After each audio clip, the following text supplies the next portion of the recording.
समाचार टीवी में आज का मुख्य समाचार। राष्ट्रीय राजधानी समेत उत्तर पश्चिम भारत के कई राज्यों में मूसलाधार बारिश हो रही है। उत्तराखंड में भूस्खलन से बद्रीनाथ राष्ट्रीय राजमार्ग बंद हो गया है। हिमाचल प्रदेश में भारी बरसात के कारण मलबा गिरने से 64 सड़कें यातायात के लिए बंद हो गया है। हरियाणा, उत्तर प्रदेश, पूर्वी राजस्थान और पूर्वोत्तर के राज्यों में भी अत्यधिक बारिश हो रही है। असम में भीषण बाढ़ से स्थिति गंभीर हो गई है और राज्य के 29 जिलों में 22 लाख से अधिक लोग प्रभावित हुए हैं। मौसम विभाग ने उत्तर पश्चिम और पूर्वी भारत में अगले 2 दिन मूसलाधार बारिश की संभावना जताई है और 16 राज्यों को अलर्ट जारी किया है। भारत मौसम विज्ञान विभाग ने शुक्रवार को बताया कि बीते 24 घंटे के दौरान पूर्वी राजस्थान, गुजरात, असम और मेघालय में अलग अलग स्थानों पर भरपूर बारिश हुई है। इसके अलावा उत्तराखंड, हिमाचल प्रदेश, पश्चिमी मध्य प्रदेश, हरियाणा, बिहार, मध्य महाराष्ट्र, कोंकण और गोवा में कुछ स्थानों पर भारी वर्षा दर्ज की गई है। उत्तराखंड के चमोली जिले में भनेरपानी, पीपलकोटी, नागा पंचायत रोड और अंगठला रोड पर मलबा गिरने से बद्रीनाथ राष्ट्रीय राजमार्ग पर आवाजाही बंद हो गई। गंगोत्री के देवगढ़ में भारी बारिश से गोमुख फुटपाथ पुल बह गया। इसकी वजह से 30 से 40 तीर्थयात्री फंस गए। SDRF ने तीर्थयात्री को नदी पार कराया। देहरादून और हरिद्वार में गड्ढे में भरे बारिश के पानी में डूबने से 2 लोगों की मौत हो गई है। हाथरस भागदौड़ मामले में यूपी पुलिस ने मुख्य आरोपी देवप्रकाश मधुकर को दिल्ली से गिरफ्तार कर लिया है। मधुकर पर 1 लाख रुपए का इनाम घोषित था।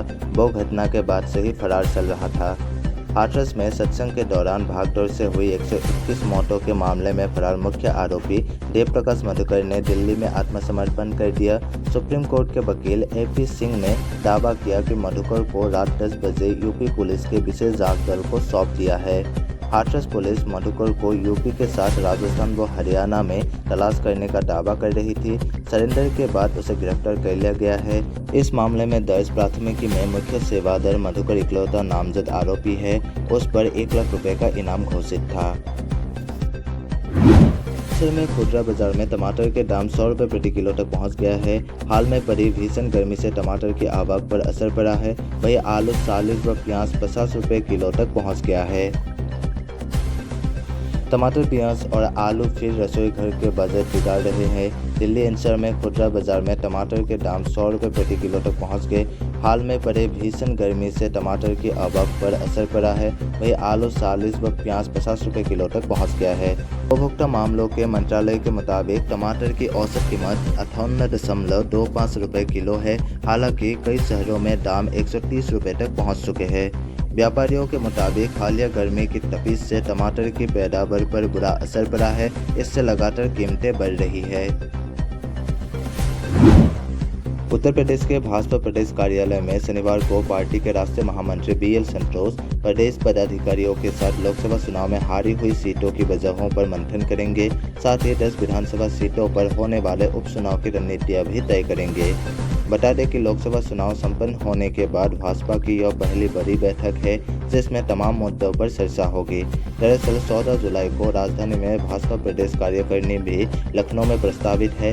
इससे पहले भाजपा प्रदेश मुख्यालय में BL संतोष की मौजूदगी में भाजपा प्रदेश अध्यक्ष भूपेंद्र सिंह चौधरी, प्रदेश महामंत्री धर्मपाल सिंह समेत भाजपा के प्रदेश स्तर के पदाधिकारियों के साथ महत्वपूर्ण बैठक होगी। तमिलनाडु के बसपा प्रदेश अध्यक्ष के आर्मस्ट्रांग की हत्या के मामले में बसपा की राष्ट्रीय अध्यक्ष मायावती ने कार्रवाई करने की मांग की है। मायावती ने शुक्रवार देर रात X पर जारी अपने बयान में कहा कि बसपा प्रदेश अध्यक्ष के आर्मस्ट्रांग की आज शाम उनके चेन्नई आवास के बाहर की गई हत्या की घटना दुखद व निंदनीय है। लूटपाट का विरोध करने पर बदमाशों ने दिल्ली पुलिस के एक ASI के साथ मारपीट की और उन्हें चाकू मारकर घायल कर दिया।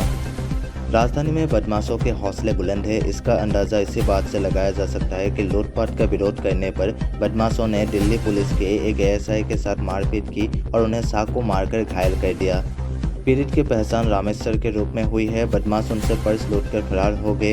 ई-रिक्शा चालक की मदद से पीड़ित खुद ही पास के अस्पताल पहुंचे। पीड़ित के बयान पर पुलिस ने नए कानून के तहत लूटपाट का मामला दर्ज किया है। पुलिस बदमाशों की पहचान करने में जुटी है।